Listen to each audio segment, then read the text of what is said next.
جلانے کی بات کر رہے ہو، قرآن جلانے کی بات کر رہے ہو، بات پھر وہیں پہ آئی یہ اللہ کا کلام ہے، ان جاہلوں کی سمجھ میں نہیں آتی ہے۔ دلی کے اندر ہم نے دیکھا انٹرنیٹ پر ہمارے بھائی نے بھیجا کسی نے کہ بیٹھ کر کے قرآن رام کا وہ دوپٹہ باندھ کر کے قرآن کو آگ لگا رہا ہے، امن و شانتی کو بھنگ کر رہا ہے۔ یہ امن و شانتی کی کتاب ہے، یہ دھارمک کتاب ہے۔ ہم نے ان کے کسی وید کو نہیں جلایا، ہم نے ان کے گیتا کو آج تک چھوا تک نہیں، ہم نے ان کے رگ وید یجروید سام، ہم نے کسی وید کو ہم نے کبھی ان کی ہانیکارک نہ کی، ہم نے کبھی ان کی دیوی دیوتاؤں کو گالیاں نہ دی، ہم نے کبھی ان کے دیوی دیوتاؤں کو برا نہیں کہا، ہم نے ہمیشہ سمان کیا ہے۔ ارے اگر ہمیں برا کہنا ہوتا، اگر ہمیں دیش بھارت کے اندر اگر ہمیں مروت نہ کرنی ہوتی تو 850 برس ہمارے باپ داداؤں نے وہاں حکومت کی ہے، ایک بھی غیر مسلم ہندوستان کے اندر بچتا ہی نہیں، نہ ایک مندر بچتی، سارے مندر مسجدوں کے اندر تبدیل ہو جاتے۔ لیکن ہم نے کبھی ان غیر مسلموں کی کسی بہو بیٹیوں کے آنچڑوں پر ہاتھ نہیں ڈالی ہے۔ آج جو ہمارے بہو بیٹیوں کے اوپر ہاتھ ڈال رہے ہیں یہ ہندویت کے نام پر کلنک کا ٹیکا ہے، یہ اپنے دھرم کو بھی نہیں مانتے، یہ کسی دھرم کو نہیں مانتے، ان کا دھرم صرف آتنکواد ہے، ان کا دھرم صرف ٹیررزم ہے، ان کا دھرم صرف دہشت گرد ہے، یہ دہشت گرد ہیں۔ اور دنیا کو یہ بتلانا چاہیے مسلمانوں کہ یہ ہندوستان کے اندر جو بربریت کا ننگا ناچ احمد آباد کے اندر ناچا گیا ہے یہ دہشت گرد لوگ ہیں، آتنکواد لوگ ہیں۔ انہوں نے امن و شانتی کا دھرم نام لے کر کے خوب رنگ رلیاں مچائیں اور خوب کھیل کرنے۔ المہم کہنے کا مطلب یہ ہے وہ عجیب و غریب کفار تھے اور یہ عجیب و غریب کفار ہیں، وہ عجیب و غریب کفار۔ لبیک اللہم لبیک لا شریک لک لبیک ان لا شریکا لک ہوا تملک وما ملک۔ وہ کہتے تھے، وہ اللہ کو مانتے تھے، کہتے تھے کہ اے اللہ تیرا کوئی شریک نہیں ہے، تیرا کوئی شریک، تیرا کوئی ساجی نہیں ہے۔ ہاں ایک شریک ہے، ایک پارٹنر ہے، ایک ساجی دار ہے، لیکن اس کی حالت کیا ہے؟ تو اس ساجی دار کا بھی مالک ہے اور ساجی دار جن طاقتوں جن قوتوں کا مالک ہے اس کا بھی تو ہی مالک ہے۔ دیکھیں آپ ذرا غور کرنا، یہ عقیدہ کس کا تھا؟ بولو کس کا تھا؟ کفار مکہ کا تھا، کفار مکہ کا تھا۔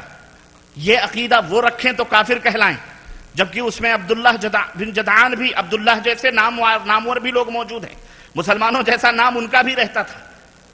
لیکن آج کا عبداللہ اگر یہی عقیدہ رکھے تو سب سے بڑا مسلمان کہلایا جاتا ہے، اپنے آپ کو ٹی ٹی ایس ٹناٹن سنی کہلاتا ہے۔ یہ بات میری سمجھ میں نہیں آتی، آپ کی سمجھ میں آئے تو آپ فیصلہ کر لینا، میں کوئی فیصلہ کرنے کے موڈ میں نہیں ہوں، میں آگے بڑھتا ہوں۔ میں عرض کر رہا تھا میرے عزیزوں اور میرے دوستوں کہ اللہ تبارک و تعالی اس قرآن کے اندر اللہ فرماتا ہے فَلَا تَجْعَلُوا لِلَّهِ أَنْدَادًا، جب تمہارے اوپر اتنی مہربانیاں اتنے کرم ہوئے ہیں تو اللہ کے ساتھ کسی کو شریک نہ کرو۔ اور اے قرآن اللہ رب العزت نے اس قرآن کے اندر چیلنج کیا ہے، اور تم ہو، تمہیں تو اپنی زبان کا پتہ نہیں ہے، تمہیں تو اپنے لینگویج کا پتہ نہیں ہے، کتنے لوگ سنسکرت سمجھنے والے اور جاننے والے ہیں، تمہیں اپنے دھرم کا پتہ نہیں ہے۔ ارے بڑے بڑے عرب بدوان آئے، بڑے بڑے شعراء آئے، بڑے بڑے ادیب آئے، بڑے بڑے فقیہ آئے، بڑے بڑے علماء پیدا ہوئے۔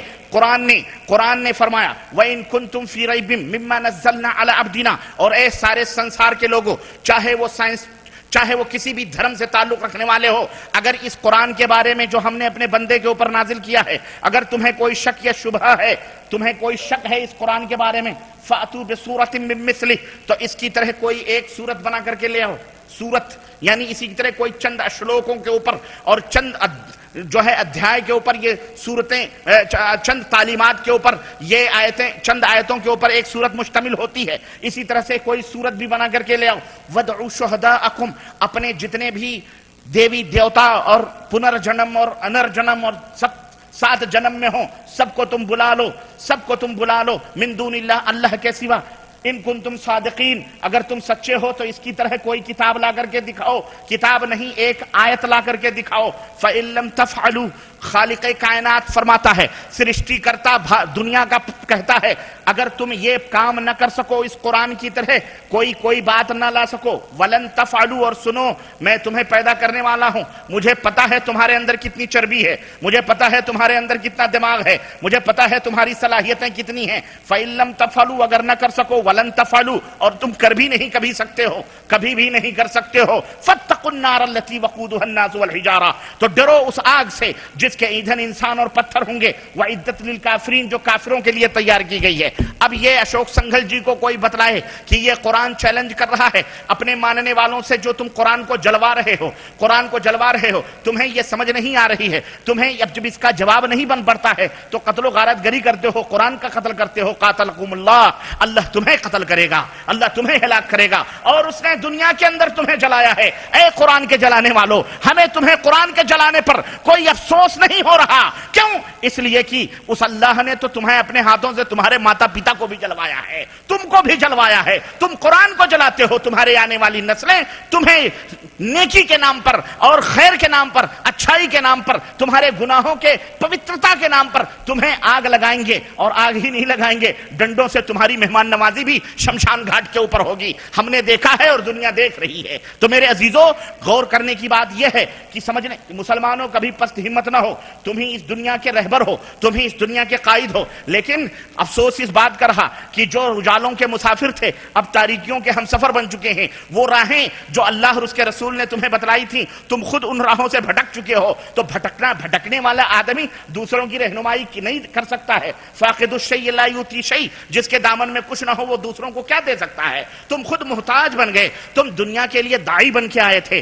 کنتم خیر امۃ اخرجت للناس تأمرون بالمعروف وتنہون عن المنکر کا میڈل لے کر کے آئے تھے، دنیا کے اندر بھلائیوں کا جھنڈا گاڑنے، برائیوں کو پست کرنے، برائیوں کو نیست و نابود کرنے، دنیا کو غلامی کی زنجیروں سے آزاد کرانے، دنیا کو اللہ کے بندوں کی غلامی سے نکال کر بندوں کے رب کی غلامی میں ڈالنے کے لیے، دنیا کو توحید کی دعوت دینے کے لیے، دنیا کو رسالت کی دعوت دینے کے لیے تم کو بھیجا گیا تھا، بھلائیوں کا حکم دینے کے لیے۔ لیکن افسوس یہ رہا کہ جو اجالوں کے ہم سفر تھے وہ تاریکیوں کے مسافر بن چکے، اندھیروں کے۔ تم خود داعی تھے تو تمہارا مقام کیا تھا؟ اللہ اللہ قرآن نے بیان کیا۔ تم داعی تھے تو رسالت نے بیان کیا کہ تم پوری دنیا کے اندر چھا گئے، لیکن آج تم مدعو بن چکے ہو۔ مدعو سمجھتے ہو جنہیں خود دعوت دی جائے۔ آج ہماری انرجی، آج ہماری طاقت، آج ہمارا زور بیان، آج ہماری لٹریچرز، ہماری کتابیں، ہماری تحریریں، ہمارے اوقات، ہمارے ٹائمنگ جو غیر مسلموں پہ صرف ہونے چاہیے تھے، جو بھارت کے ان 80 کروڑ یا 1 ارب کافر غیر مسلموں پہ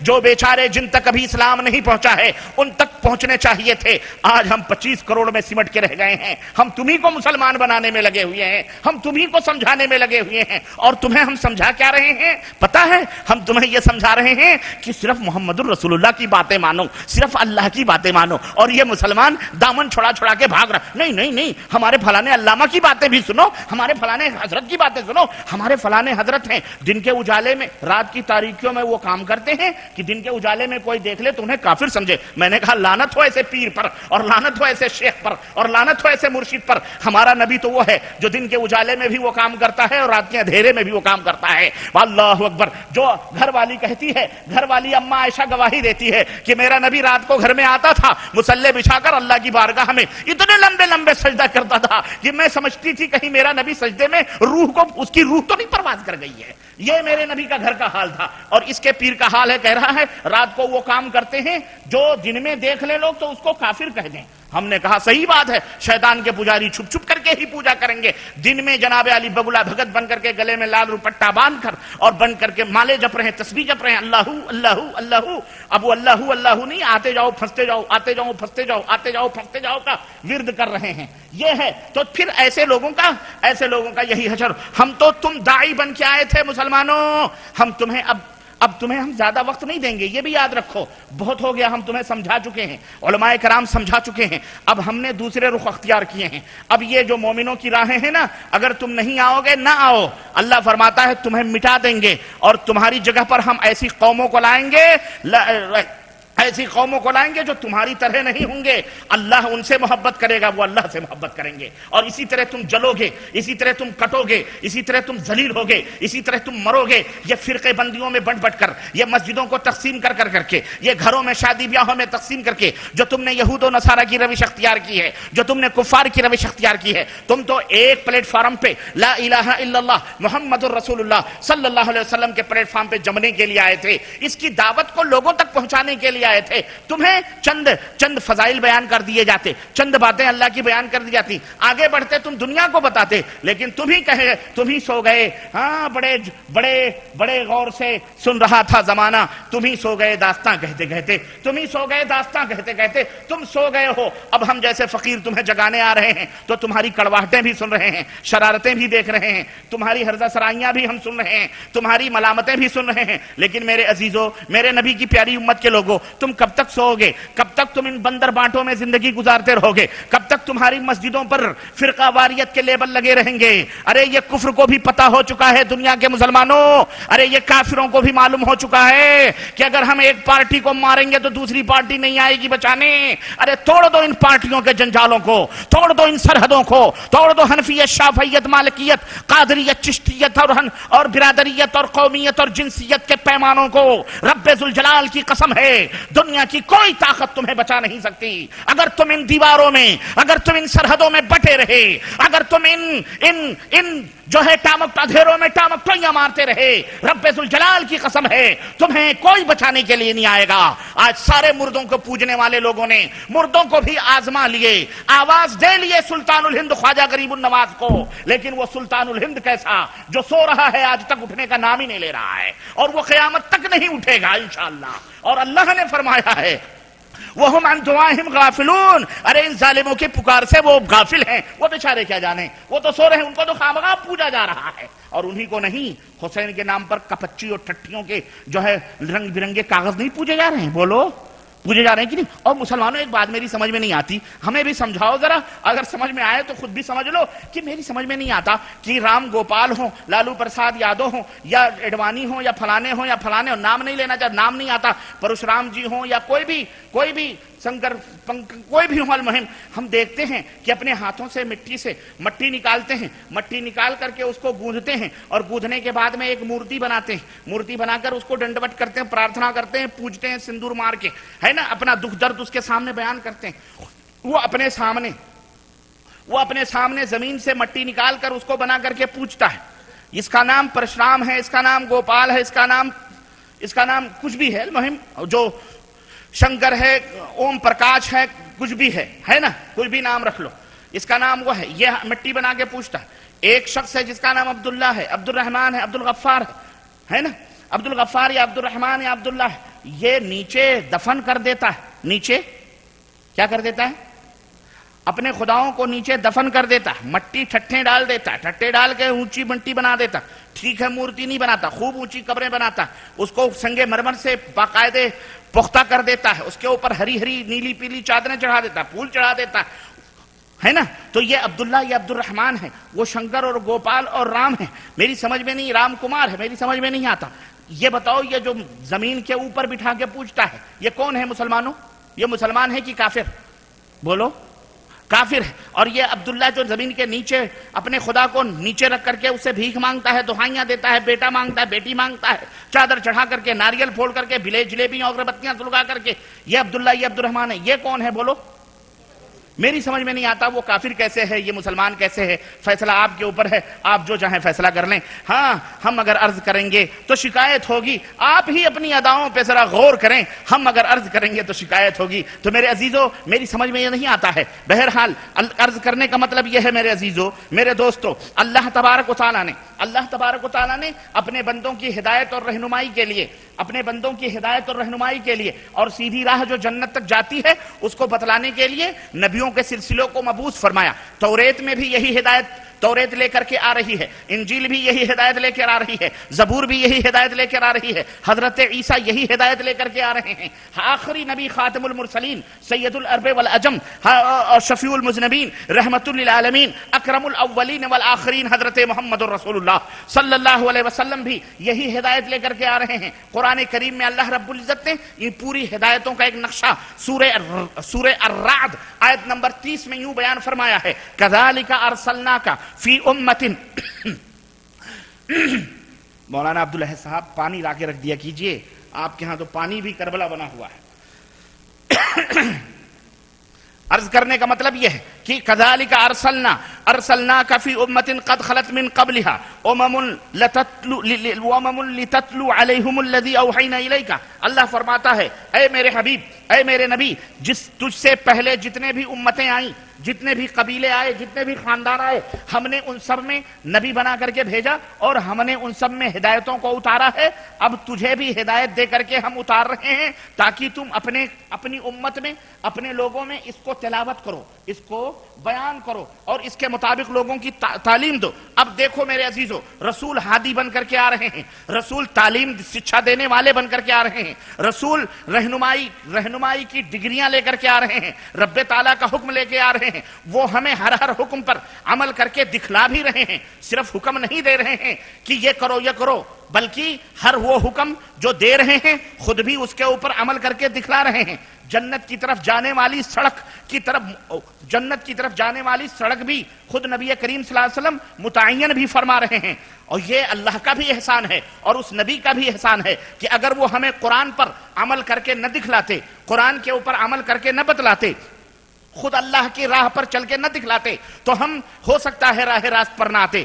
گویا ہدایت تو اللہ کی ہے مگر طریقہ کس کا ہے؟ رسول اللہ صلی اللہ علیہ وسلم کا ہے. چلنے کا شعور، گائیڈنگ، رہنمائی رسول رحمت حضرت محمد الرسول اللہ صلی اللہ علیہ وسلم فرما رہے ہیں. یہی وجہ ہے کہ اللہ تبارک و تعالیٰ نے قرآن کریم میں سورہ نساء آیت نمبر 80 میں فرمایا کہ من یطع الرسول فقد اطاع اللہ. اے میرے بندو، اے میرے بندو، اے میرے بندو، سنو، میرا رسول جو گیا ہے، ارے تم نے اگر اس کی اطاعت کر لی، اس کے نقش قدم کے اوپر چلنے لگے، اسی کی شکشاؤں کو تم نے مان لیا، اسی کی آگیا کا پالن کر لیا، اسی کو اپنا رہنما رہبر مان لیا، تو سمجھو تم اللہ کے مطیع اور فرما بردار ہو گئے. یہ مقام دیا اللہ تبارک و تعالیٰ نے. دوسری جگہ سورہ نساء آیت نمبر 61 میں اطیعوا اللہ واطیعوا الرسول، اللہ نے فرمایا اللہ کی اطاعت کرو، رسول کی اطاعت کرو. رب نے اپنی ہدایت نازل فرمائی اور پھر ہمیں حکم دیا قل ان کنتم تحبون اللہ فاتبعونی. اگر تم رب سے محبت کرتے ہو، اپنے ایشور سے پریم کرتے ہو، اپنے رب اپنے پرماتما سے تمہیں پیار ہے، اگر تمہیں کوئی تعلق ہے، اگر تم محبت کرتے ہو اپنے اللہ سے، اللہ فرماتا ہے میرے بندوں سے کہہ دو اے نبی قل ان کنتم تحبون اللہ فاتبعونی. تو اس رسول کے، اس نبی کے، اس پیغمبر کے، اس ہادی کے، اس رہنمائی کرنے والے انسان کے پیچھے پیچھے لگ جاؤ، اس کے نقش قدم پہ چلو، اس کو مانو اور اسی کے مطابق تم بھی عمل کرو. خلاص تم اللہ یحببکم اللہ تمہیں اپنا پریمی بنا لے گا، اللہ کے تم محبوب بندے بن جاؤ گے. یعنی کہنے کا مطلب یہ ہے کہ نبی کی راہ پر چلو گے، نبی کے پیچھے پیچھے آؤ گے. اللہ فرماتا ہے یہی میرا راستہ ہے جو تمہیں جنت میں پہنچانے والا ہے، جو تمہیں جنت میں پہنچانے والا ہے. میرے عزیزو، اللہ پتہ کیا چلا کہ اللہ کی ہدایت کے مطابق زندگی گزارنے کے لیے رسول اللہ صلی اللہ علیہ وسلم کی راہ اختیار کرنا پڑے گی. قرآن پر عمل کرنے کے لیے نبی کریم صلی اللہ علیہ وسلم کا راستہ پکڑنا ہی پڑے گا. مثلا اللہ نے قرآن کریم کے اندر ہدایت دی وَأَقِيمُوا الصَّلَاةَ وَآتُوا الزَّكَاةَ، نماز قائم کرو اور زکوٰۃ ادا کرو، نماز قائم کرو، زکوٰۃ ادا کرو. اب ہم نماز کس طرح سے قائم کریں؟ اے اللہ، قرآن کو ہم کھول کر کے دیکھ رہے ہیں، رکوع کا حکم تو ہے لیکن رکوع کس طرح سے کریں؟ قیام کا حکم تو ہے، قیام کس طرح سے کریں؟ نماز کو قائم کرنے کا حکم دیا ہے، سجدہ کرنے کا حکم دیا ہے، سجدہ کرنے کا طریقہ نہیں معلوم ہے، سجدہ کرنے کا شعور نہیں معلوم ہے، نہ اس کی کوئی حیت و شکل کا ہمیں پتہ ہے، نہ اس کی صورت کا کوئی پتہ ہے. اے اللہ اب ہم کیا کریں؟ اے اللہ ہم کیا کریں؟ اللہ فرماتا ہے وَمَا آتَاكُمُ الرَّسُولُ فَخَذُوهُ وَمَا نَهَاكُمْ عَنْهُ فَانْتَهُوا. ارے میاں، اے میرے بندو، اللہ کو دیکھ، اپنے نبی کو دیکھتے جاؤ، اپنے رسول کو دیکھتے جاؤ. ایک سیکنڈ آپ ابھی پلیز تھوڑی دیر صبر کریں. میرے رسول کو دیکھتے جاؤ، میرے رسول کو دیکھتے جاؤ. اس کا اٹھنا بیٹھنا دیکھو، کھانا پینا دیکھو، عمل دیکھو، اخلاق دیکھو، ایمان اور عقیدہ دیکھو، اس کی تعلیمات دیکھو. وَمَا آتَاكُمُ الرَّسُولُ فَخُذُوهُ، جو باتیں وہ کہہ رہا ہے اس کو مان لو اور جن باتوں سے وہ منع کر رہا ہے اس سے تم رک جاؤ. اللہ اکبر، یہی میری راہ ہے. تم نماز کیسے پڑھو گے؟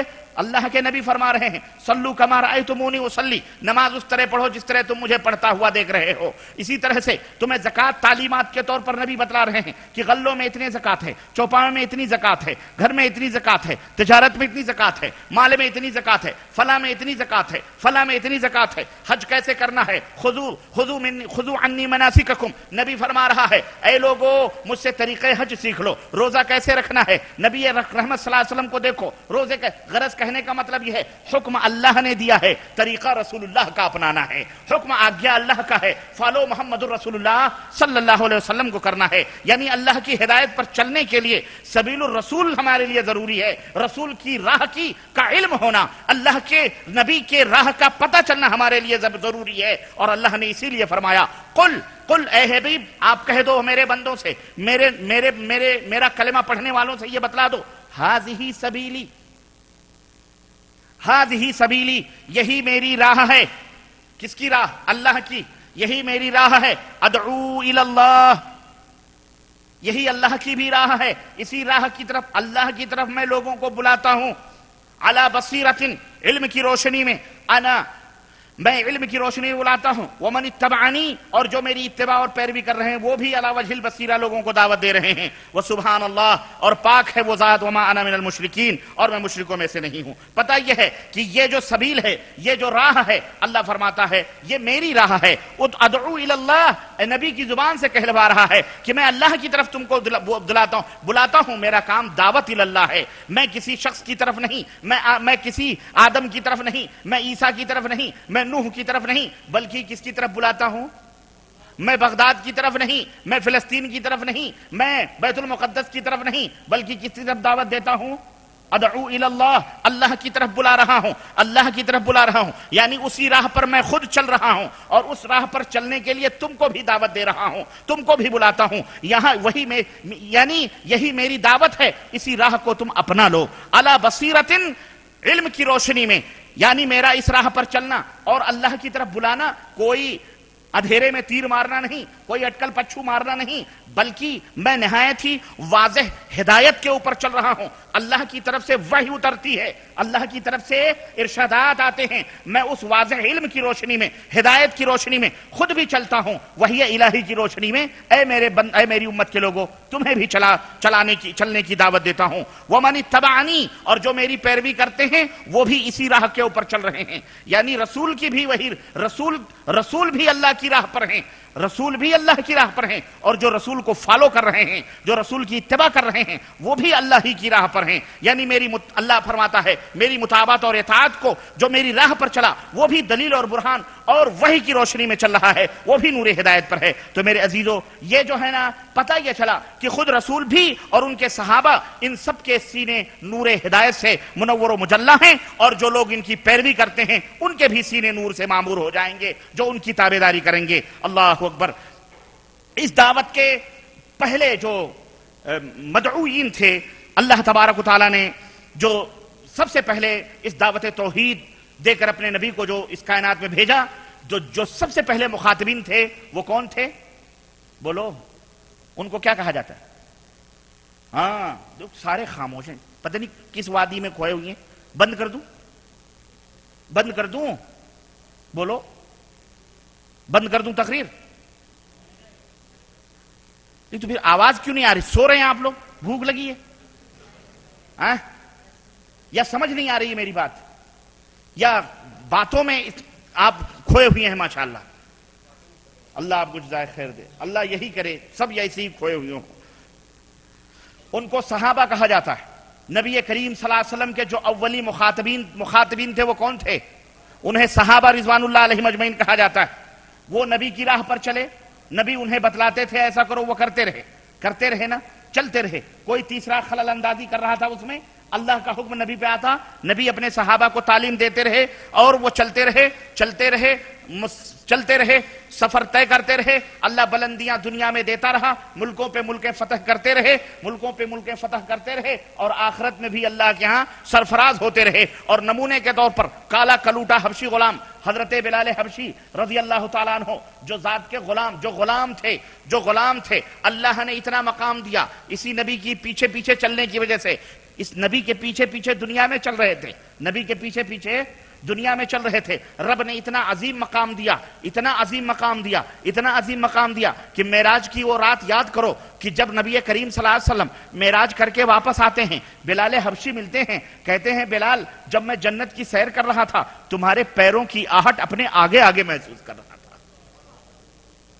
تمہارے جب میں جنت کی سیر کر رہا تھا اللہ نے فرش پر چلنے والے اس غلام کو جو نبی کے پیچھے پیچھے چل رہا تھا وہ مقام عطا فرمایا اپنے نبی کے پیچھے چلنے کی وجہ سے کہ وہ فرش سے جنت کی سیر کر کے نبی آ رہا ہے، اپنے امتی کو، ایک معمولی غلام کو یہ خوشخبری سنا رہا ہے، بلال جب میں جنت کی سیر کر رہا تھا اپنے آگے آگے میں تیرے قدموں کی آہٹوں کو محسوس کر رہا تھا. وہی نبی حضرت عمر فاروق اعظم سے ملتا ہے. عمر اللہ اکبر، میں نے دیکھا بڑا ہی حسین و خوبصورت ایک محل جنت کے اندر، میں نے سوچا یہ میرا گھر ہو سکتا ہے، یہ میرا محل ہو سکتا ہے. میں نے جبریل سے پوچھا کہ جبریل یہ کس کا گھر ہے، یہ کس کا محل ہے، یہ کس کی عمارت ہے جو اس طرح دلوں کو کھینچ رہی ہے اپنی طرف اور اس قدر خوبصورت ہے. اللہ اکبر، جبریل نے کہا کہ اے یا رسول اللہ یہ آپ کے غلام عمر فاروق اعظم کا محل ہے جو اللہ نے جنت میں تعمیر کیا ہوا ہے.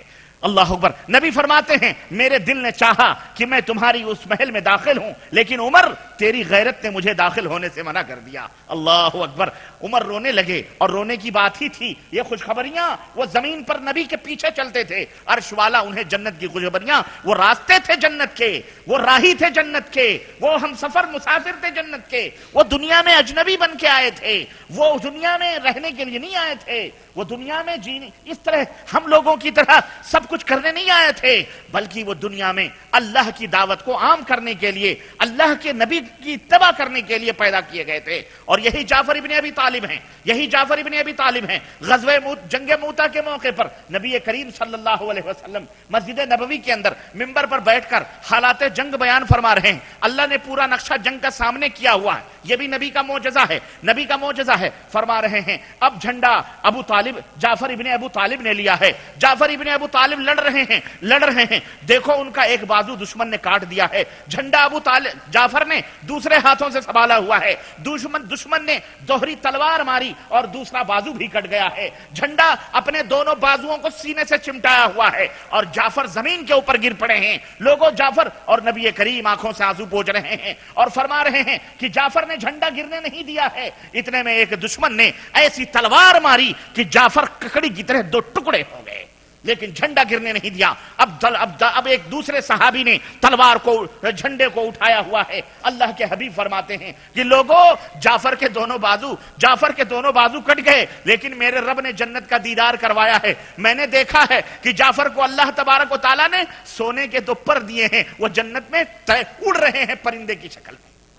یہ زمینوں پہ رہ کر کے جنتوں کی خوشخبریاں لے جا کرتے تھے. یہ کیا تھا؟ یہی سیدھی راہ تھی، یہی مومنوں کی، یہی رسول کی راہ تھی، یہی رسول کا راستہ تھا. صحابہ کرام یہ سب سے پہلے مومن ہیں. وَمَن يُشَاقِقِ الرَّسُولَ مِن بَعْدِ مَا تَبَيَّنَ لَهُ الْهُدَى، جو رسول کی مخالفت کرے گا، ایذا پہنچائے گا ہدایت کے واضح ہو جانے کے بعد میں، قرآن و سنت کے واضح ہو جانے کے بعد میں، وَيَتَّبِعْ غَيْرَ سَبِيلِ الْمُؤْمِنِينَ، اور یہ مومنین جو صحابہ کرام ہیں، یہ مومنین جو یہ صحابہ کرام ہیں، یہی مومنین ہیں. قرآن اتر رہا ہے کہ نہیں اتر رہا ہے؟ اور اللہ مومنین کس کو کہہ رہا ہے؟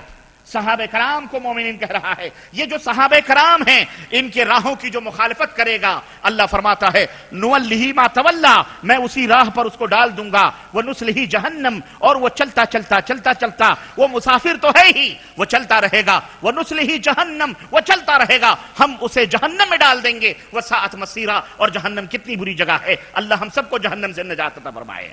تو میرے عزیزوں، میرے دوستوں اور بھائیوں، وہ مومنین تھے. مومنین کی راہوں کو اپناؤ. یہی ہے مومن کی راہیں، جو رسول کی راہ ہے، جو صحابہ کی راہ ہے. اب ذرا پوچھ لو، اپنے اپنے گریبانوں میں منہ ڈال کر کے سوچ لو کہ صحابہ کرام کیسے عمل کرتے تھے، رسول کو کیسے مانتے تھے، ان کا ایمان اور عقیدہ کیا تھا. یہاں ٹھہر کر کے دیکھو، اور اللہ تعالیٰ نے یہاں ٹھہر کر کے دیکھو کہ صحابہ کتنی عظمتوں کے مالک ہوئے. اللہ اکبر. اور ان کا عمل کیا تھا، ان کا عقیدہ کیا تھا، ان کا طریقہ کیا تھا. ارے بڑے بڑے لوگ آتے تھے. ماں حضرت سعد کی اماں جا کر کے بال کھول کر کے دھوپ میں بیٹھ گئی. اس نے کہا نہ میں کنگھی کروں گی، نہ میں کھانا کھاؤں گی، نہ میں دھوپ، نہ میں سایہ لوں گی، جب تک سعد پھر سے کافر نہیں ہو جاتا، پھر سے کافر نہیں ہو جاتا۔ لوگوں نے نبی کے پاس بیٹھے ہوئے حضرت سعد کو جا کے اطلاع دی، تیری بڑھیا ماں دھوپ کے اندر بال کھولے ہوئے بھوکوں پیاسی وہ گھرج گھرج کر کے مر رہی ہے، جا کر کے اس کو بچا لے، اس کو سمجھا لے۔ سعد گئے، سمجھایا، اماں میں مسلمان ہو چکا ہوں،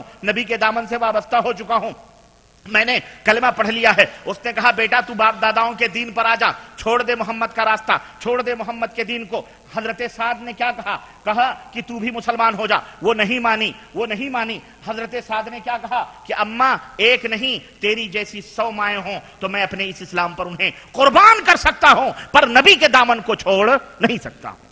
یہ ہے، یہ وہ صحابہ تھے جنہوں نے اپنے سب کچھ قربان کر دیا۔ اللہ اکبر، سب کچھ قربان کر دیا۔ خدیجۃ الکبریٰ، خدیجۃ الکبریٰ مکے کی سب سے بڑی مالدار، سب سے بڑی ٹاٹا برلا اس زمانے کی سب سے بڑی خاتون، جن کے لیے پیغام نکاح کے لیے روسائے مکہ تڑپتے تھے، جن کے کپڑوں اور جن کے مال تجارت مجھے بھیجا ہے، اللہ نے مجھے بھیجا ہے کہ میں آپ کی خدمت میں حاضر ہوں اور آپ کو خوشخبری سناؤں کہ ابھی جو خدیجہ آ رہی ہیں راستے میں ہیں، ابھی آپ تک نہیں پہنچی ہیں، جب وہ آ جائیں گی تو ان سے کہنا کہ عرش والے نے ان کو تیرا سلام پہنچایا ہے۔ اللہ اکبر، عرش والے نے تجھے سلام کیا ہے، سلام۔ وہ زمین پہ چلتے تھے، عرش سے اللہ کے سلام ان کے اوپر اترا کرتے تھے۔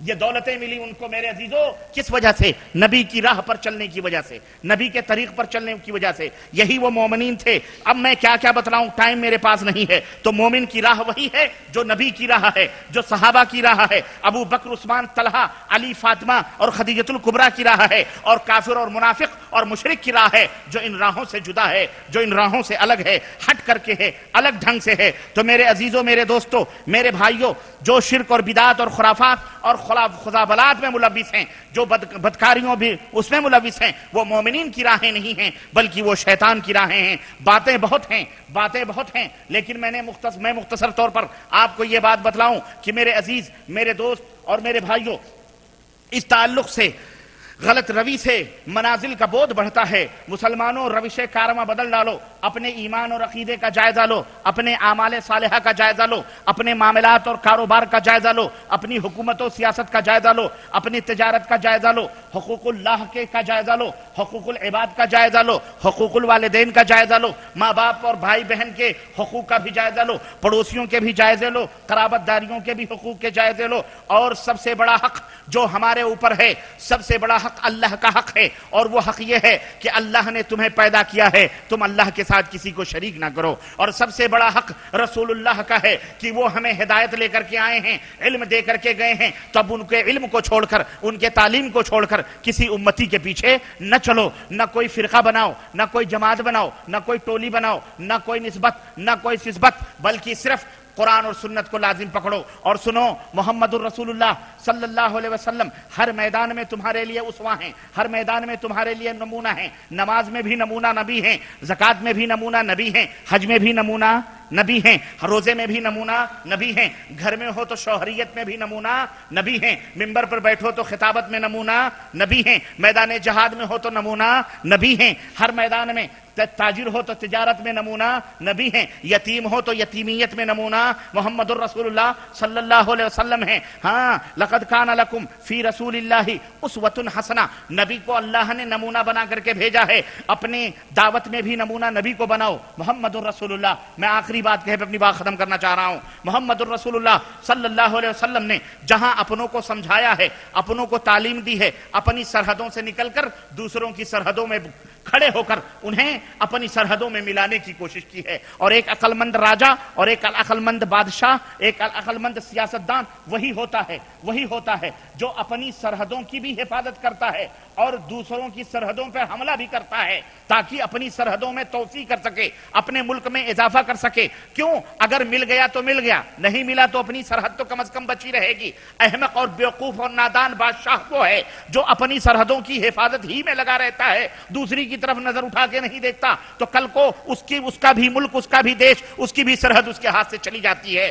آج تک ہم یہی کرتے آئے ہیں، مثال دے کے سمجھا رہا ہوں، آج تک ہم نے صرف مسلمانوں کی گلہ بندی کی ہے، مسلمانوں ہی کے چکر میں پھنسے رہے ہیں، اور یہ مسلمان وہی کتے کی دم کی ٹیڑھی 10 برس کے بعد نکالو پھر ٹیڑھی. ان کو سمجھا کے جاؤ، اس کان سے سنتے ہیں، پھر وہی ملے مولویوں کی باتیں، پھر وہی پیروں فقیروں کی باتیں، پھر وہی اماموں کے پھڈے اور جھگڑے، پھر وہی مسجدوں کی تقسیمات. ارے جاؤ، اگر یہی کرنا ہے رب ذوالجلال کی قسم ہے آئندہ نہ آنا. اگر یہ سننا ہوگا، اگر سننا ہوگا تو محمد الرسول اللہ صلی اللہ علیہ وسلم نے 85% اپنی زندگی، 85% دعوت کا حصہ محمد الرسول اللہ نے غیر مسلموں پہ صرف کیا ہے. ارے تم نہیں سدھرو گے، ایسے ہی ختم کر دیے جاؤ گے. ہم نیا بلڈ لائیں گے، ہم غیر مسلموں میں جائیں گے. اور اے مسلمانوں، ہم تمہیں بھی دعوت دیتے ہیں، آؤ ہمارے کندھے سے کندھا ملاؤ، آؤ ہماری دعوت کے ساتھ تم بھی شریک ہو اور چلیں اور غیر مسلموں کے دروازوں پہ دستک دیں. پیار سے، محبت سے اسلام کی دعوت ان تک پہنچائیں اور اسلام کو سمجھائیں. بڑے بڑے لیڈر ہوں، بڑے بڑے سائنسداں ہوں، بڑے بڑے ڈاکو ہوں، بڑے بڑے چور ہوں، محمد الرسول اللہ صلی اللہ علیہ وسلم نے یہ دعوت دی تھی. وہی چور، وہی لٹیرے، وہی امت کے نگہبان بن گئے، امت کے جہاں بن گئے، امت کے حکمران بن گئے. اللہ نے انہیں سلطانیاں عطا کی، دانائیاں عطا کی، حکمتیں عطا کی. وہی چور اور ڈاکو، وہی اچکے، وہی قتل و غارت گری کرنے والے. تو اے مسلمانوں، آج یہ کھیتی تمہارے سامنے، ہندوستان کے اندر تمہارے برادران وطن، تمہارے بھارت کے دیش کے لوگ جو ہندو ہیں وہ محتاج ہیں، وہ پریشان حال ہیں، وہ چین و سکون کی زندگی نہیں گزار رہے ہیں. تمہارے پاس یہ علاج موجود ہے، یہ دوا موجود ہے اور وہ دوا اسلام ہے. تم انہیں اسلام پہنچاؤ، تم ان کے پاس لے جاؤ، تم اسلام کا پرچے کراؤ، اسلام کا تعارف کراؤ، پیار سے دعوت دو، حکمت سے دعوت دو. اور سنو، میں ایک فارمولہ بتا کے اپنی بات ختم کرتا ہوں. ان کو کھانا ٹھنڈا ہو رہا ہے لیکن ہم چاہتے ہیں کہ آپ ٹھنڈے نہ ہوں، ہمیشہ گرم ہی گرم رہیں. اللہ تعالیٰ تاکہ کوئی بھی چیز آپ سے ملے، کوئی بھی چیز آپ سے جڑے، وہ بھی گرم ہو جائے، وہ بھی گرم ہو جائے. تو میرے عزیزوں، میرے بھائیوں، عرض یہ کر رہا تھا کہ میں ایک فارمولہ یہ بتلاؤں. پرچی رکھو، میں سمجھ رہا ہوں، میں بات ختم کرنے جا رہا ہوں. ہاں، میں عرض یہ کر رہا تھا کہ میرے عزیزوں، میرے دوستوں، کہ تم ایک فارمولہ میں بتا کے اپنی بات میں ختم کروں. ہر شخص یہ آج سے یہ دل میں تہیہ کر لے کہ اسے 5 غیر مسلموں کو مسلمان بنانا ہے سال بھر میں. کتنا؟ 5. تم ہندوستان کے اندر 25 کروڑ ہو، 15 کروڑ عورتیں رکھ لو، تم 5 ہی کروڑ مرد سمجھ لو. چلو 5 ہی کروڑ ہم مرد نکال لیتے ہیں. پاکستان میں بھی جو بھائی ہیں، بنگلہ دیش میں جو بھائی ہیں، ان کو بھی اپنے حساب سے سوچ لیں. ہر آدمی یہ سوچ لے کہ مجھے 5 غیر مسلموں کو اسلام میں داخل کروانا ہے. کیسے کرنا ہے؟ تمہیں نبی کو اپنے سامنے رکھنا پڑے گا. وہ نبی رات کو، دن کو دعوت بھی دیتا تھا تو رات کو مصلے بچھا کر ان کے لیے ہدایت کی دعا بھی کرتا تھا. تمہیں یہ کرنا پڑے گا. تمہیں طائف کا میدان اپنے سامنے رکھنا پڑے گا، تمہیں سمیہ کو اپنے سامنے رکھنا پڑے گا، تمہیں ابو بکر کو یہ سامنے رکھنا پڑے گا. عثمان غنی کو چٹائیوں میں لپیٹ کر، کمرے میں دھواں بھر کر کئی دنوں تک سزائیں دی گئی تھیں، یہ بھی تمہیں رکھنا پڑے گا. بلال حبشی گلوں کے اوپر اپنے مالک کے پیروں سے پتھر اور نہ جانے کس طرح سزائیں کاٹ رہے تھے، یہ بھی دیکھنا پڑے گا. تمہارا گھر بھی لٹ سکتا ہے، تمہاری بیوی بیوہ بھی ہو سکتی ہے، تمہارے بچے یتیم بھی ہو سکتے ہیں. خبیب جو ہے انگاروں کے اوپر سلائے گئے تھے، تمہاری پیٹھ ان کی پیٹھ سے بہتر نہیں ہو سکتی ہے. ارے ایسے بھی کٹتے اور مرتے ہو. اگر تم دعوت توحید دے کر کے اور اسی راستے میں تمہاری اللہ کی قسم تمہارا خون تم قتل کر دیے جاؤ گے یا تم مار دیے جاؤ گے، تمہارا خون زمین پہ بعد بھی رہ گا. اللہ جنت تمہیں سب سے پہلے عطا فرمائے گا. دعوت توحید دو، یہ بھی نبی کا راستہ ہے، یہی نبی کا اولی راستہ ہے. میں تمہیں یہ بتلانا چاہ رہا تھا، یہی نبی کا اولی راستہ ہے کہ اے لوگوں، برادران وطن محتاج ہیں. یہ جتنے بھی دہشت گرد آتنکواد بنے ہوئے ڈنڈناتے پھر رہے ہیں، ان کو انسان بنانا کس کی ذمہ داری ہے؟ بھارت کے مسلمانوں کی ذمہ داری ہے. ارے یہ کھیتیاں، فصلیں تنتنا رہی ہیں، کاٹ لو اگر ہمت ہے. اور کیسے کاٹو گے؟ محبت کی تلواریں لے کر، محبت کی تلواریں لے کر، دعوت کی تلوار لے کر ان کو دعوت دو، ان کو اسلام کا تعارف کراؤ. اسلام، اور جب کبھی ظلم آئے تو اس ظلم کے لیے تمہیں پھر ظلم کو مٹانے کے لیے پھر تمہیں دوسری سیاست اپنانا پڑے گی. وہ کسی اور موقع پر ہم بتلائیں گے. یہ بھی نہیں ہے کہ کٹتے اور پٹتے اور مرتے جاؤ. ارے اتنے بھی بزدل نہیں. اللہ نے حکم دیا ہے ظلم مٹاؤ، چاہے وہ ہندو ہو، چاہے وہ نصرانی ہو، کسی کے اوپر بھی ظلم ہو رہا ہو، دیش کے کسی بھی جو ہے امن پسند آدمی کے اوپر ظلم ہو رہا ہو، ایک مسلمان کا فرض ہے کہ اس ظلم کو مٹانے کے لیے وہ کھڑا ہو اور لوگوں کو امن و شانتی کا درس دے، اسلام کا درس دے، اسلام کی تعلیم دے. بولو اس دعوت کے لیے تیار ہو کہ نہیں تیار ہو؟ بولو تیار ہو کہ نہیں تیار ہو؟ انشاءاللہ تبارک و تعالی